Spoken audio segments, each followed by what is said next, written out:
Psaume 28. Vers toi je crierai, Seigneur, mon rocher, ne reste pas silencieux envers moi, n'arrive pas, tu restes silencieux envers moi, afin que je devienne comme ceux qui descendent dans l'abîme. Écoutez la voix de mes supplications, quand je crie vers vous, quand je lève les mains vers votre saint oracle. Ne m'entraîne pas avec les méchants et ceux qui commettent l'iniquité, qui parlent de paix à leurs prochains, mais qui ont le mal dans leur cœur. Donnez-leur selon leurs œuvres et selon la méchanceté de leurs efforts, donnez-leur selon le travail de leurs mains, faites-en leur récompense. Parce qu'ils ne prêtent aucune attention aux œuvres du Seigneur, ni à l'œuvre de ses mains, car il les démolira et ne les reconstruira pas. Béni soit le Seigneur, car il a entendu la voix de mes supplications. Le Seigneur est ma force et mon bouclier, mon cœur lui faisait confiance et j'ai été aidé, alors mon cœur bondit de plaisir, et avec mon chant je le louerai. Le Seigneur est la force de son peuple, c'est aussi la force salvatrice de son oint. Sauve ton peuple et bénis ton héritage, nourris-les et exalte-les pour toujours. Bonjour mes chéris. Aujourd'hui, nous réfléchirons sur le psaume 28, un cri puissant du cœur, qui nous enseigne la confiance en Dieu, la force spirituelle et l'importance de maintenir notre foi même dans les moments difficiles. Utilisons les leçons de ce psaume pour promouvoir la connaissance de soi et l'amélioration personnelle, en apprenant à affronter les défis de la vie avec sagesse et connexion spirituelle. Le psaume 28 commence par un appel direct, « Vers toi je crierai, Seigneur, mon rocher, ne me tais pas ». Ici, le psalmiste nous enseigne à chercher refuge auprès de Dieu dans les moments de détresse et d'incertitude. Sur notre chemin vers la connaissance de soi, cela nous rappelle que nous devons avoir une base solide, notre roc, pour ne pas nous sentir perdus face à l'adversité. Ce rocher pourrait être notre foi, nos valeurs ou notre lien spirituel. C'est là que nous trouvons la stabilité, même lorsque les circonstances extérieures sont chaotiques.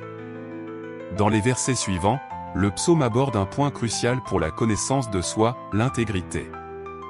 Ne m'entraîne pas avec les méchants et avec ceux qui commettent l'iniquité, qui parlent de paix à leurs prochains, mais qui ont le mal dans leur cœur, vers 3. Ici, le psalmiste parle de l'importance de vivre en harmonie entre ce que nous disons et ce que nous faisons. Sur le chemin de la connaissance de soi, l'honnêteté envers soi-même et envers les autres est essentielle. Nous devons faire attention à ne pas tomber dans le piège de l'hypocrisie ou du mensonge.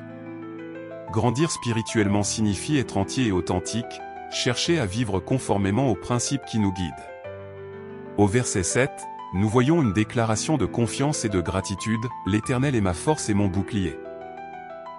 Mon cœur s'est confié en lui et j'ai été secouru ». Cette phrase nous rappelle qu'en faisant confiance à Dieu et à notre cheminement spirituel, nous trouvons la force nécessaire pour affronter n'importe quel défi. Dans le processus d'amélioration personnelle, il est important de reconnaître que nous ne sommes pas autosuffisants. La confiance en le divin et en notre propre résilience nous donne la capacité de surmonter l'adversité avec courage et sérénité. Lorsque nous trouvons cette force intérieure, nous ressentons une joie profonde et authentique, comme mentionné, « Mon cœur bat de plaisir et avec mon chant je le louerai ». Le psaume 28 nous enseigne également le pouvoir de la prière. Au verset 6, le psalmiste célèbre « Béni soit l'Éternel, car il a entendu la voix de mes supplications ». Cela nous rappelle que notre connexion spirituelle est à double sens. Lorsque nous cherchons sincèrement Dieu, nos supplications sont entendues et l'aide arrive. Cette confiance dans la réponse divine est essentielle pour notre croissance spirituelle et notre connaissance de soi.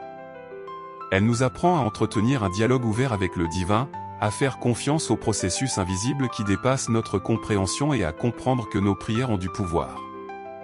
Très cher, le psaume 28 nous montre que, même dans les moments de détresse, Dieu est notre force, notre bouclier et notre refuge. Grâce à la prière, à l'intégrité et à la confiance, nous pouvons surmonter n'importe quel obstacle et trouver la paix intérieure. Réfléchissez, la confiance en Dieu et l'intégrité du cœur sont les piliers de notre force et de notre paix intérieure. Si ce message vous a touché, partagez-le avec quelqu'un qui a également besoin de cette force et de cet encouragement. Continuez votre voyage de connaissance de soi, faites confiance à Dieu et cultivez l'intégrité dans votre vie quotidienne. Que Dieu vous bénisse et vous fortifie à chaque étape. Merci d'avoir regardé et à la prochaine fois.